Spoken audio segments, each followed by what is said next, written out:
வந்து ஒரு மாசத்துக்கு முன்னாடியே சொல்லிட்டு இருந்தாரு என்னோட செக்ரட்டரி மிஸ்டர் சீனிவாசன். இந்த மாதிரி வந்து நம்ம அசோசியேஷன் தான், சென்னை அசோசியேஷன் தான் இந்த மாதிரி ஒரு சிறப்பான ஒரு மீட்டிங் பண்ணணும், இன்ஸ்டாலேஷனும் சேர்த்து நடத்தணும் அப்படின்ற மாதிரி சொல்லிட்டு இருந்தாரு. அதே போல இந்தியன்ஸ் டே செலிப்ரேஷனையும் வந்து சேர்த்து பண்ணலான்ற மாதிரி பேசினாரு.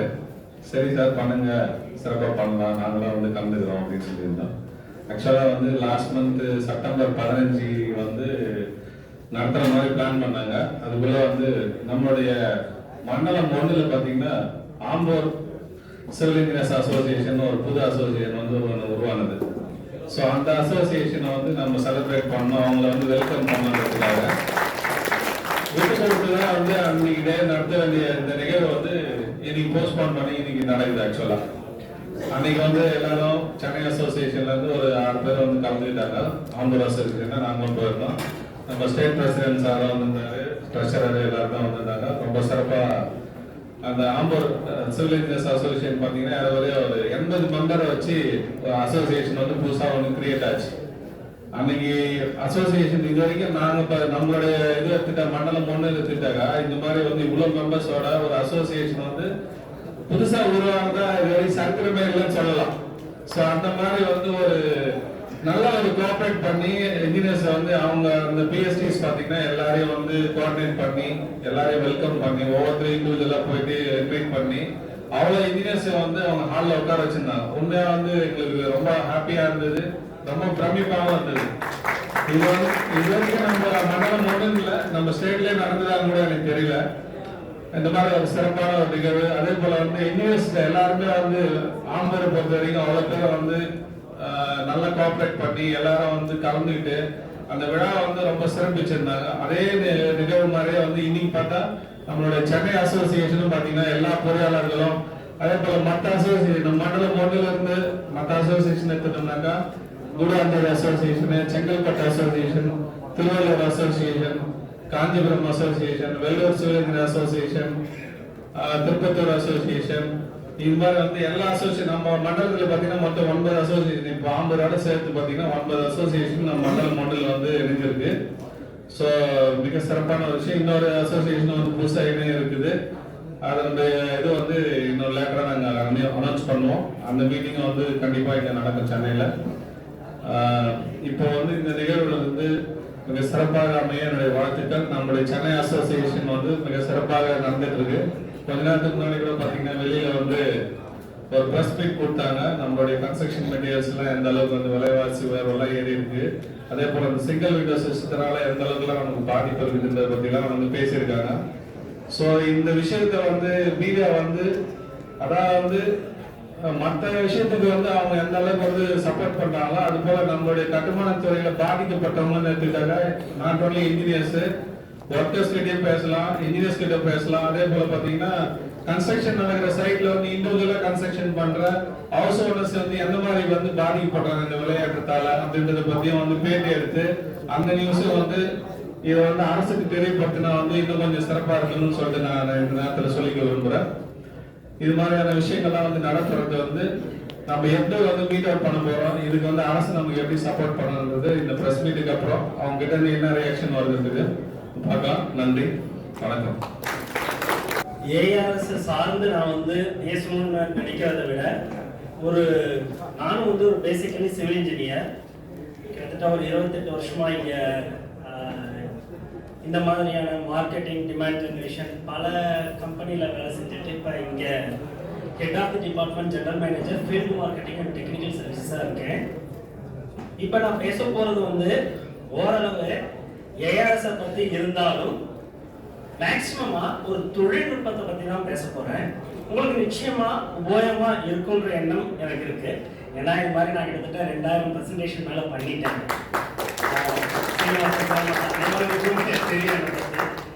பட் இன்னைக்கு ஒரு முக்கியமான விஷயம் சார். இன்னைக்கு நிறைய லேடிஸ் வந்திருக்காங்க, ஜென்ட்ஸ் வந்திருக்கீங்க. இதை ஆரம்பிக்கிறதுக்கு முன்னாடி உண்மையிலேயே இன்னைக்கு பேசி நம்ம பாலமுருகன் சார் எங்க அவர் உண்மையிலே அப்ரிஷியேட் பண்ணோம். ஏன்னா அவர் சொன்ன அந்த வார்த்தையை தான் நான் வந்து சாராம்சமா எடுத்துதான் நான் என்னுடைய ப்ரெசன்டேஷன் மற்றது இருக்கு. இவ்வளோ பெரிய க்ரௌட் இருக்கீங்க. ஒரு சின்ன ஒரு கேள்வியோட நான் வந்து என்னோட 20 நிமிஷம் தான் என்னுடைய கடகடன் நான் முடிச்சிடுவேன். ஆனா அதுக்கு முன்னாடி அந்த பிளாட்ஃபார்மை கிரியேட் பண்ணும் இல்லைங்களா? ஒரு சின்ன விஷயம் நான் சொல்றேன். எந்த ரிலீஜனோ இதெல்லாம் சார்ந்து நான் சொல்லல. இன்ஜினியர் அசோசியேஷன்ன்ற வேர்டு இருக்கு இல்லைங்களா? இத நீங்க 1 crore 8 times எழுதணும்னா எவ்வளவு நாள் ஆகும் சார்? உங்களை எல்லாரையும் தான் கேட்கிறேன். நீங்க பேசுறீங்கன்னா நானும் பேசுவேன், இல்லைன்னா டைம் எடுத்துப்பேன். உங்களுக்கு தான் கஷ்டமாயிடும். நான் ரொம்ப சிம்பிளான கேள்வி கேட்கிறேன் சார். ஒண்ணும் இல்ல, இன்ஜினியர் அசோசியேஷன்ன்றத சின்னதா இவ்வளவு எழுதினா கூட போதும். பெண்ணால நோட்ல எழுதணும்னா 1 கோடியே 8 டைம் எழுதணும்னா எவ்வளவு நாள் ஆகும்? 100 வருஷம். நீங்க சார் நீங்க ஏதாவது பேசுங்க, எல்லாரும் தெரிஞ்ச விஷயம் தானே. 5 days சார். வேற 30 days சார். நீங்க மேடம் நீங்க சொல்லுங்க, உங்களுக்கு வேணா நான் ராம் ஜெயம்னு சொல்றேன். 10 days சார். நீங்க எல்லாம் சொல்லலாம். காப்பி பேஸ்ட் சிஸ்டம் இல்ல சார், நான் கையால எழுதணும்னு ஆரம்பத்திலேயே சொன்னேன். பாருங்க, யங் ஜெனரேஷன் அப்படிதான் பேசுறாங்க எல்லாம். சார் நான் இதை ஏன் கேட்கறேன்னு தெரியுங்களா? நம்ம எல்லா பொறியாளர் எழுதிடலாம் எல்லாரும் சேர்ந்து. கரெக்ட் சார், அப்படிதான் சொன்னாரு. பரவாயில்ல சார். நீங்க சிம்பிளா ஒரு கால்குலேஷன் பண்ணீங்கன்னா ஒரு பேஜ்ல 150 தடவை தான் எழுத முடியும். ஒரு நாளைக்கு அந்த 150 தடவை எழுதினாலே உங்க கண்ணு அந்த லெவலுக்கு ஃபிக்ஸ் ஆயிடும். அதுக்கப்புறம் கண்ணை மேல எடுத்தீங்கன்னா மேல எதுவுமே தெரியாது, கிளார் அடிக்கும். சோ மேக்ஸிமம் ஒரு நாளைக்கு 1.5 மணி நேரத்துக்கு மேல எழுத முடியாது, நீங்க என்ன தலைக்கீழ் நின்னாலும். சரிங்களா? அப்ப அந்த 1.5 மணி நேரத்துல நீங்க ஒரு பேஜ் 2 பேஜ் எழுதினாலும் 300 நேமுக்கு மேல எழுத முடியாது. சார் ஏன் இதை இந்த இடத்துல நான் ரொம்ப இம்பார்ட்டண்டா சொல்றேன்னா, சாதாரண விஷயத்தை கூட நம்மளால ஒரு கால்குலேட்டிவ் மைண்டா எடுத்துட்டு போகாத போது, பொறியாளர்கள் நம்ம ஒரு கோட்டு கொடுக்கும் பொழுது எவ்வளவு விஷயங்களை நம்ம பார்க்கணும். இப்ப நான் கேள்வி கேட்டதுக்கு பதில் சொல்றேன் சார். சர்வசாதாரணமா நீங்க நான் சொன்ன வழியில எழுதுனீங்கன்னா 7 வருஷத்துல இருந்து 11 வருஷம் ஆகும் சார். 7 வருஷத்துல இருந்து 11 வருஷம் ஆகும் நீங்க எழுத. இப்ப பாருங்க, பின் டிராப் சைலண்ட்ல நீங்க இருக்கீங்க. ஏன்னா that is called planning. அத பண்றதுக்கு ஒரு மிகப்பெரிய பிளானிங் வேணும். அந்த பிளானிங்க பண்றது தான் சார் பொறியாளர்கள். ஏன்னா ஒரு நீடித்துழைக்கும் கட்டுமானத்தை கட்டுறோம். ஒரு பில்டிங் அத ஃபவுண்டேஷன்ல இருந்து எப்படி எடுத்துக்கிட்டு போறோம், என்னென்ன ஸ்ட்ரக்சர், என்னென்ன டிசைன், ஆர்கிடெக்ட் என்ன, அதனுடைய ஸ்ட்ரக்சர் என்ன, என்னென்ன பொருட்களை உபயோகப்படுத்தணும், எப்படி உபயோகப்படுத்தணும், எப்படி எக்கனாமிக்கலா உபயோகப்படுத்தணும், அதுல எவ்வளவு சேமிக்கலாம். இதுல நான் என்ன ரொம்ப முக்கியமான ஒரு விஷயம் அண்டர்லைன் பண்ணி நான் சொல்லிட்டு இருக்கேன்னா, இப்ப எல்லா மீட்டிங்லயும் பொறியாளர்களா நாம எவ்வளவு பொருட்களை கம்மி பண்ணி வாங்கணும்னு பாக்குறத விட நம்ம திறமைகளை யூஸ் பண்ணி, படிச்சதை யூஸ் பண்ணி எவ்வளவு பொருட்களை கம்மி பண்ணி உபயோகப்படுத்தலாம் நம்ம பார்க்கலாம் சார். சரி, இதுதான் இப்பொழுதைக்கு எல்லா இடத்துலயும் பிரதானமா பேசப்படக்கூடிய பொருளா இருக்கு சார். இனிமே ஏன்னா ஒரு உதாரணம் சொல்றேன். கஸ்டமர்ஸ் நம்மளோட அறிவாளி ஆகிறாங்க. இப்ப எப்படி தெரியுங்களா? நான் ஏதாவது ஒரு புள்ளி விவரம் சொன்னேன்னு வச்சுக்கோங்களேன், இங்க இருக்கிறவங்க எல்லாம் டப்புனு மொபைல் எடுப்பாங்க. முக்கியமா பட்டாபி இருக்காரு இல்லைங்களா, அவர் அது பண்ணுவாரு. ஏன்னா சேல்ஸ் இல்ல, அவரு டக்குன்னு வைப்பாரு, டக்குன்னு அந்த டேட்டா அடிப்பாரு, அடுத்த செகண்ட் டேட்டா எடுத்துருவாரு. ஏன்னா நான் பேசக்கூடிய விவரங்கள் அந்த அளவு இன்னொருத்தவங்களால செக் பண்ணப்படுது. அப்படிங்கும் பொழுது பொறியாளர்கள் ஒரு கோட்டு கொடுக்கும் பொழுது, நான் உண்மையில நான் பேசலாம்னு நினைச்சது அவர் பேசிட்டாரு பாலமுருகன் சார். அப்ப எவ்வளவு ஒரு ப்ரிசிஷியஸா அந்த கோட்டை கொடுக்க வேண்டியது இருக்கு. சொன்ன மாதிரி there is a 4 type of coat இருக்குங்க. இப்ப super premium coat, premium coat, economical coat, mass coat. இதெல்லாம் இப்ப ரீசெண்டா வர ட்ரெண்ட். இதுல பொருட்களை வச்சு தான் வேறுபடுத்தலாம், வேலைப்பாட்டு திறனை வச்சு வேறுபடுத்தலாம். இந்த ரெண்டும் வேறுபடுத்த முடியும் கோட்ல, வேற எதுவுமே பண்ண முடியாது. ஸோ அந்த கரெக்டா ப்ரிசிஷியான அந்தந்த பாயிண்ட் தெரிஞ்சுக்கிட்டோம்னாலே கன்ஃபார்மா சார் எப்படிப்பட்ட மோசமான கஸ்டமரா இருந்தாலும் தொழில்நுட்பமா நம்ம தெரிஞ்சிருந்தா அவரை கன்வெர்ட் பண்ணலாம் சார். நம்ம வழிக்கு கொண்டு வரலாம். பாலமுருகன் சார் சொன்ன மாதிரி அதை கொண்டு வரதுக்கு என்ன வேணும் தெரியுங்களா? திறமைன்றது it is a common word. தொழில்நுட்பத்தை நம்ம சரிவர தெரிஞ்சுக்கிட்டு இருக்கோம். இப்ப முக்காவாசி நண்பர்கள் என்ன தெரியுங்களா, அந்த கோட்டு கொடுக்கறதுல தொழில்நுட்பத்தை சரிவர புரிஞ்சிக்கவே இல்லை அவங்க. ஒரு உதாரணம் சொல்றேன், இதை சொல்லிட்டு நான் என்னோட பிரசன்டேஷனை வேகமா நடத்திடுறேன். என்னுடைய சித்தப்பா வந்து 4 கோடிக்கு ஒரு பில்டிங் ப்ராஜெக்ட் பெங்களூர்ல பண்ணாரு சார். கோட்டெல்லாம் எடுத்துட்டாரு. பெங்களூர்ல எங்கேயுமே 8 அடிக்கு தோணுனா தண்ணி வர்றத பாத்துருக்கீங்களா? எங்கேயுமே வராது. ஆனா அந்த இடம் என்னன்னா ஹிப்பால முன்னாடி ஃபுல்லா லேக். 6 அடி தோணுனே தண்ணி வந்துச்சு. கோட்டு கொடுத்துருக்காரு. இவர் இவ்வளவு படிச்ச ஒரு கமர்ஷியல் டாக்ஸ் ஆபீசர் சார். அவரு கமர்ஷியல் டாக்ஸ் ஆபீசர். கோட்டு கொடுத்தாங்கன்னு சொல்லி ஏதோ பேப்பர்ல வந்து சொன்ன மாதிரி 1500 1700 2000 கொடுத்த உடனே இவர் 1500 பண்றாங்களா, சரி போட்டு வாங்கிக்கலாம். என்னாச்சு தெரியுங்களா? டிராயிங்ஸ் எல்லாமே கொடுத்தாச்சு சார். சாயில் டெஸ்டும் பண்ணி முடிச்சிட்டாங்க. சாயில் டெஸ்டும் பண்ணியாச்சு, டிராயிங் கொடுத்தாச்சு, எல்லாம் கொடுத்தாச்சு. தோணா 6 அடியில 2 அடிக்கு தண்ணி கீழே அப்படியே ஸ்குவீஸ் அவுட் ஆகி வருது. எப்படி சாயில் டெஸ்ட் பண்ணாங்கன்னு தெரியல.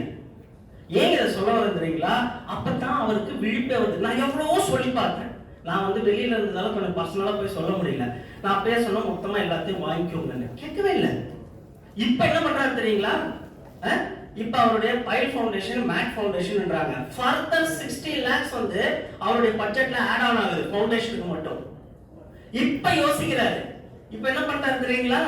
ஒரு கன்சல்டன்ட் இன்ஜினியர் வச்சுட்டாரு, ஒரு ஆர்கிடெக்ட் வச்சுட்டாரு, ஒரு ஸ்ட்ரக்சரல் கன்சல்டன்ட் வச்சுட்டாரு. கிளியரா டிராயிங்ல இருந்து இப்ப வாங்கி செக் பண்ணிட்டு இப்ப பண்றாரு. ஏன் இதை நான் உங்ககிட்ட சொல்லிட்டு என்னோட பிரசன்டேஷன் ஆரம்பிக்கிறேன்னா, நம்ம பேசுறதுல தான் எல்லாமே இருக்கு. நம்மளுக்கு பிசினஸ் வர்றதும் வராததும் நம்ம பேச்சதானே தவிர மார்க்கெட் நம்ம தான் மார்க்கெட் பண்ணிக்கணும். அதுல தான் இருக்கே தவிர சார் என்ன பேசினாலும் அந்த கஸ்டமர் கன்வின்ஸ் ஆகணும்னு சொன்னாங்கன்னா நான் அவங்களை வந்து ஒரு பொருட்டாக இதே எடுத்துக்க மாட்டேன். ஏன்னா பேச்சு தான். அதை பேசணும்னா என்கிட்ட முழு விபரம் என்கிட்ட இருக்கிறதால தான் இந்த ஸ்டேஜ்ல வந்து இவ்வளவு ஆணித்தரமா பேசிட்டு இருக்கேன், ஸ்ட்ராங்கா சப்போர்ட்டோட. நான் I come to my presentation. இதுல வந்து ஒண்ணுமே இல்லை சார். எல்லாருமே ஒரு விஷயம் சொல்றீங்களா? டிஎம்டியை பத்தி நினைக்கும் போது எல்லாருமே என்ன, இங்க இருக்கிறவங்க எல்லாருமே சார் கம்பியை பத்தி என்ன சார் பேச போறீங்க?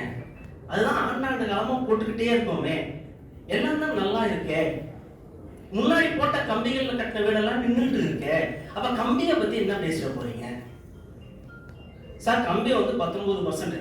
இனிமே கொஞ்சம் புள்ளி விவரமா தான் எடுத்துக்கோங்க. கம்பி வந்து நம்மளுடைய பில்டிங்ல பாத்தீங்கன்னா 16ல இருந்து 19% வருது நார்மலா. ஆனா நம்ம வந்து அந்த 16ல இருந்து 19 இரும்பு மாதிரி இருக்கக்கூடிய அந்த கம்பிகளுக்கு நம்ம சரிவர இம்பார்ட்டன்ஸ் கொடுக்கவே மாட்டேங்கிறோம். நான் இதுல ஒரு 5-6 ஸ்லைடு நான் முன்னாடியே பேசுவதுதான். பட் மீதி இருக்கிறது ரொம்ப ரொம்ப அருமையான ஸ்லைடு. புதுசா நான் வந்து சில விஷயங்களை தெரிஞ்சு நான் உங்ககிட்ட பேசலாம்னு வந்திருக்கேன். Now I come to my point. Sir இப்ப ஜெனரலா சார் இதுல ஏஆர்எஸ் இருக்கிறதே நான் பேசல. ஆனா ஒரு கம்பியை இதுவரையும் நம்ம வந்து கண்மூடித்தனமா தான் வாங்கிட்டு இருக்கோம். சரி, இருக்கிற பில்டிங் மெட்டீரியல்ல டெஸ்டே பண்ண முடியாத, சைட்ல டெஸ்ட் பண்ண முடியாத ஒரு பொருள் கம்பி தான் இல்லைங்களா? வேற எல்லா பொருளையும் டெஸ்ட் பண்ணலாம் சார், கண்டிப்பா பார்க்கலாம். ஆனா கம்பியை மட்டும் டெஸ்ட் பண்ண முடியாது. இது ரீசன்ட் டைம்ல கேம்பெயின், இதை நான் உங்களுக்கு எக்ஸ்பிளைன் பண்றேன். நெக்ஸ்ட் வாங்க. இது வந்து எங்களுடைய குரூப். லாஸ்ட் பாயிண்ட் மட்டும் பட்டாமி பேசுவதை இன்னும் ஸ்ட்ராங்கா சொல்லிடுறேன். கிட்டத்தட்ட ஒரு 120ல இருந்து 200 இன்ஜினியர்ஸ் இப்ப இருக்காங்க sir. We are creating a social awareness to the entire South India by keeping this 200 engineers how to select the TMT. So அதெல்லாம் கீழே பார்த்தா தெரியும். நான் இதெல்லாம் ரொம்ப ஸ்கிப் பண்ணிடுறேன். இதெல்லாம் எங்களுடைய கெப்பாசிட்டி 1.4 lakhs, 2.4 lakhs, 2.8 lakhs, 2024. இதெல்லாம் நீங்க கூகுள் பண்ணாலே வரும். அதுல இல்லாத விஷயம் நான் பேசுறதுக்கு வந்திருக்கேன். அதனால இதெல்லாம் நான் ரொம்ப அதிகமா பேச வரல. ஏஆர்எஸ் கூகுள் பண்ணீங்கன்னா மொத்த டேட்டா வந்துடும். ஸோ இஷ்டம் தான் பார்த்துக்கோங்க. நெக்ஸ்ட், இதெல்லாம் இந்தியாஸ் கிரேட்டஸ்ட் அவார்ட்ஸ்னு சொல்லிட்டு இப்போ ரீசெண்டாக எங்களுடைய எம்டி எங்களுடைய ஆர்கனைசேஷன் வாங்கின இதெல்லாம் தள்ளிடுங்க.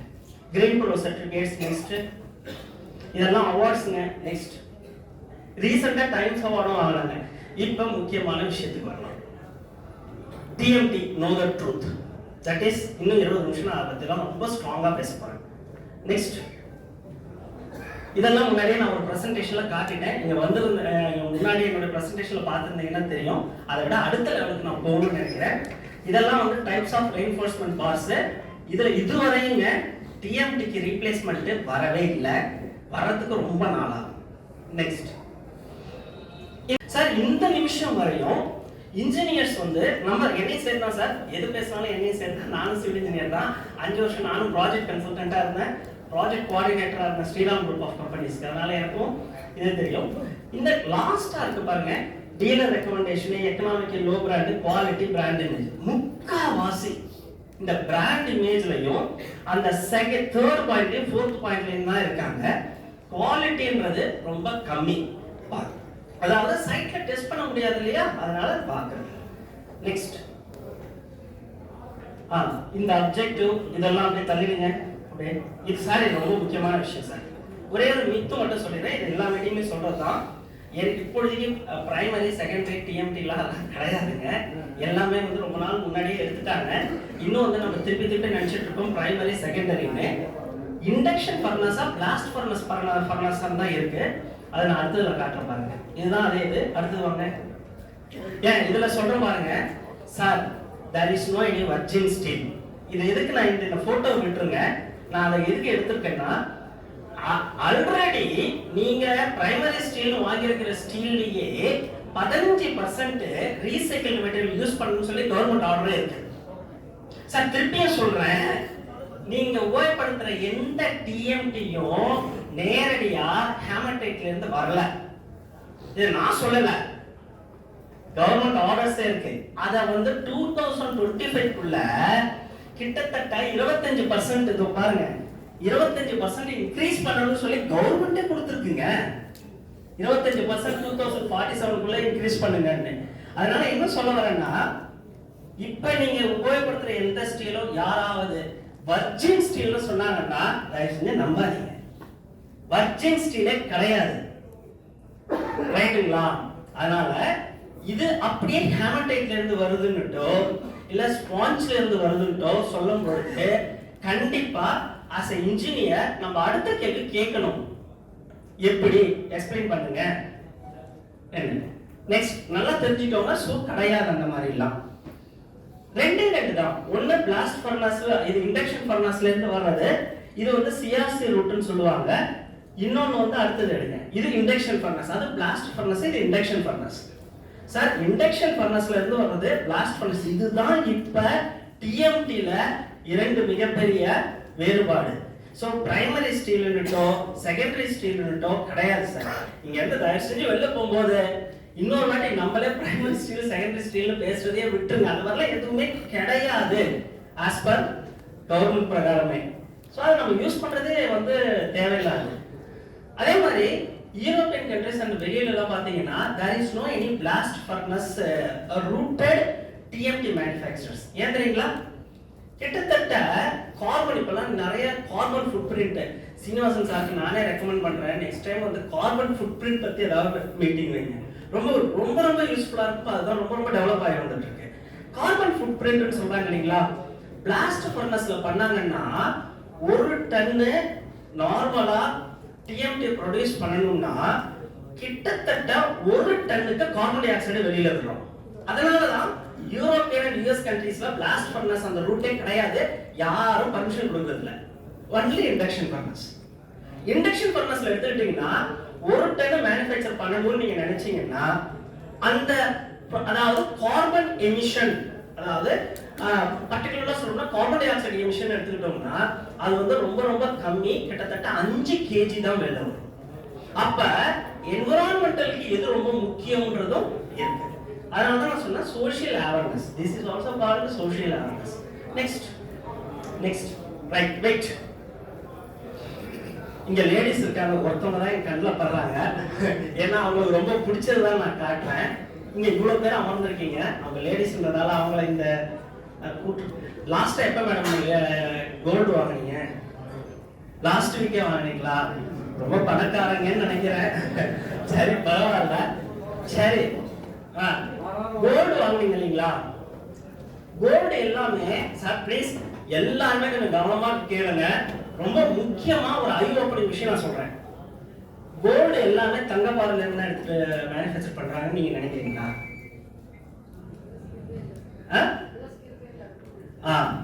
ஏன்னா கோல்டு இப்ப இது இருக்கு இல்லைங்களா, இந்த கோல்டு எந்த கோல்டுமே கோல்டு பார்ல இருந்து வர்றது டைரக்டா வர்றது கிடையாது. இட் இஸ் ஆல்சோ ரீசைக்கிள் தான். Every gold ornament is recycled. அப்ப ரீசைக்கிள்டுங்கும் பொழுது அத எப்படி செக் பண்ணணும்னு சொல்லி ஒரு சில வரைமுறைகள் இருக்கு. எப்படி நான் சொல்றேன், கோல்டன் எடுத்தா ஜெனரலா இப்பெல்லாம் கொஞ்ச நாளா ஒரு 10 வருஷத்துக்கு முன்னாடி கோல்டு எடுத்தா ஒண்ணுமே தெரியாதுங்க. இந்த கோல்டு வாங்கும்போது எனக்கு எங்க அப்பா தெரிஞ்ச ஒருத்தர்கிட்ட தான் போனாரு. 22 கேரட்னு சொன்னாங்க. ஆனா அந்த கேரட் மீட்டர்னு போட்டு பார்த்த பின்னாடி தான் எனக்கு தெரிஞ்சது இந்த 17 கேரட் தான் இந்த மோதிரம். எப்படி ஏமாத்துறேன் பாத்தீங்களா? என்னுடைய பாயிண்ட் என்ன தெரியுங்களா? சிம்பிளா சொல்றேன். அப்ப ஒரு விழிப்புணர்ச்சி வந்தது, மக்கள் விழிப்புணர்ச்சி. எப்படி வந்துச்சுன்னா, ஹால்மார்க்னு ஒரு சர்டிபிகேட் வாங்குங்க.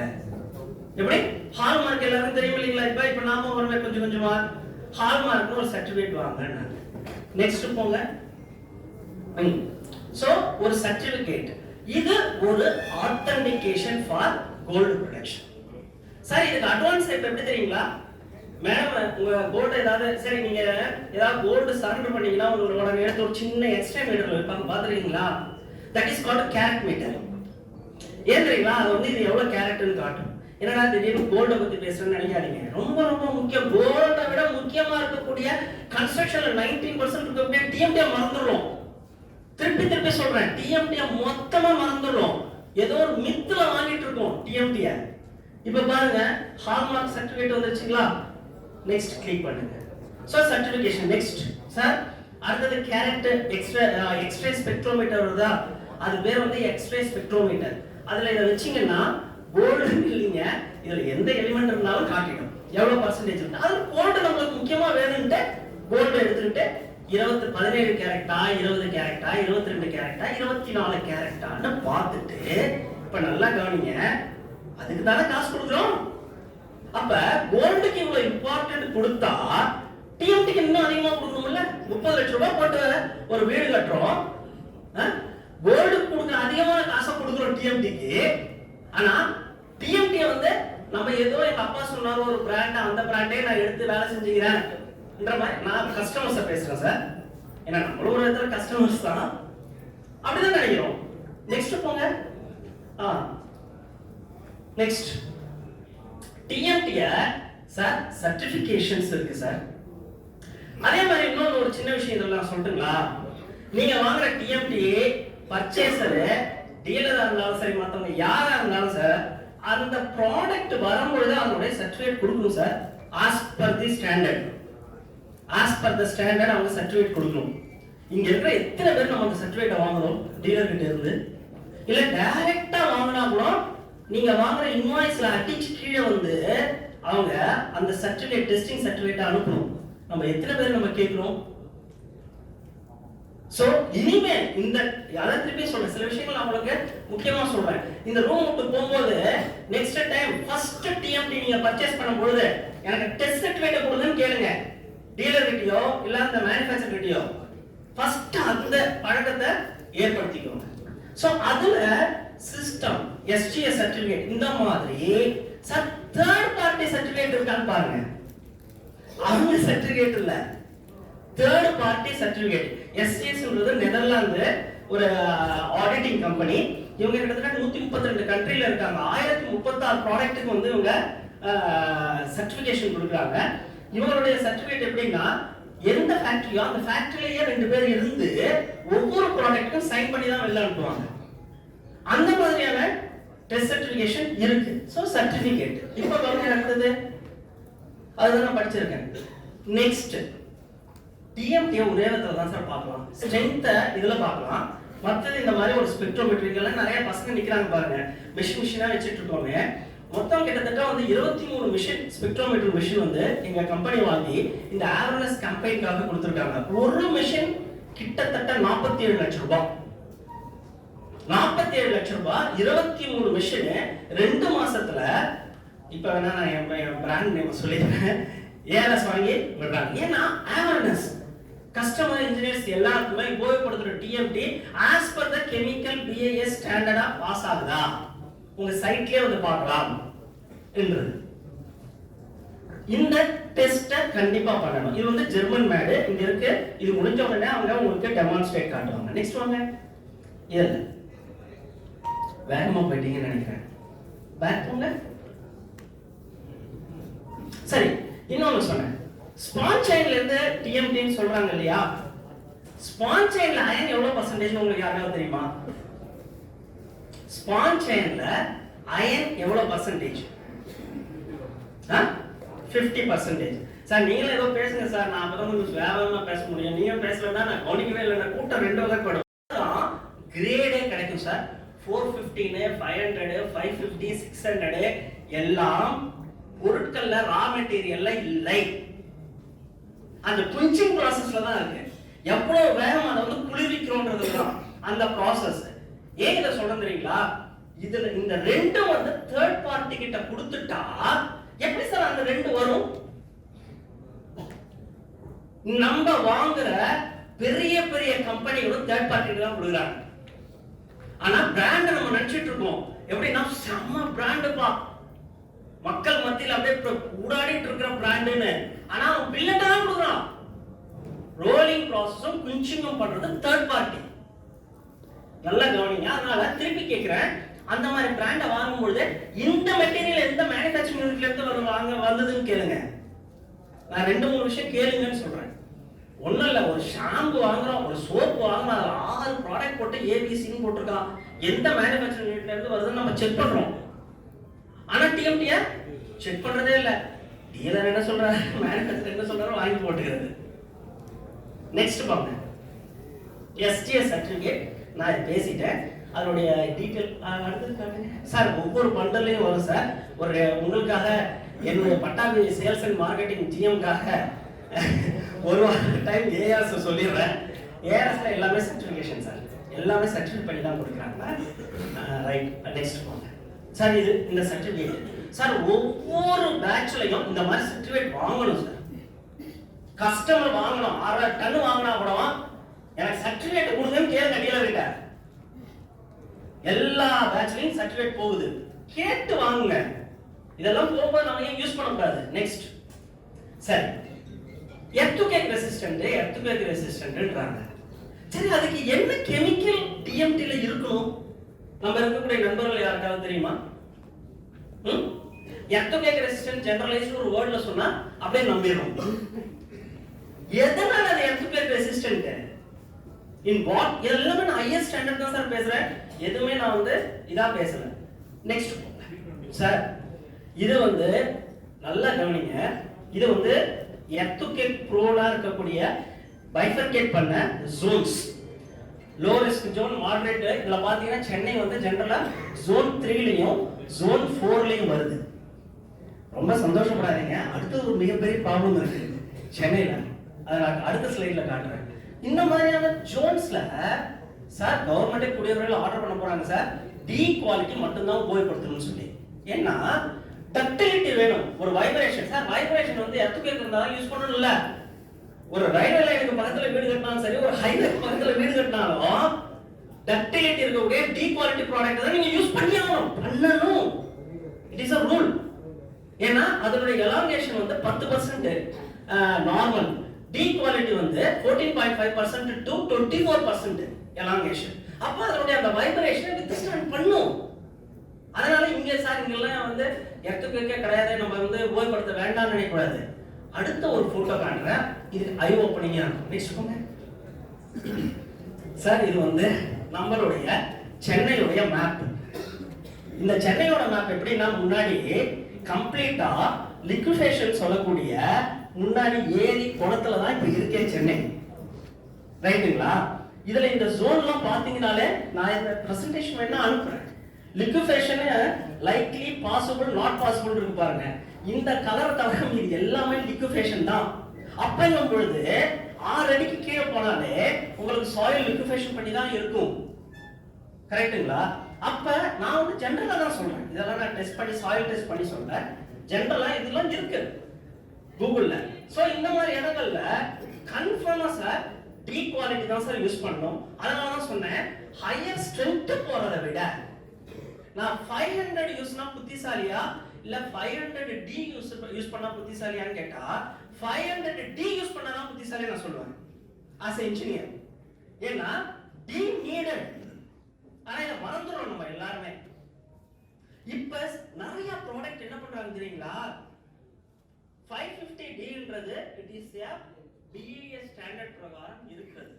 ஆனா 515 போட்டுட்டு பின்னாடி என்ன பேர் போட்டாலும் அது 550D இல்லவே இல்லைங்க. ஃபர்ஸ்டா நம்ம புரிஞ்சுக்கணும். நிறைய பிராண்ட் அப்படி தான் பண்றாங்க. 515 போட்டு பின்னாடி ஏதோ நேம் போட்டுக்கறாங்க. நேம்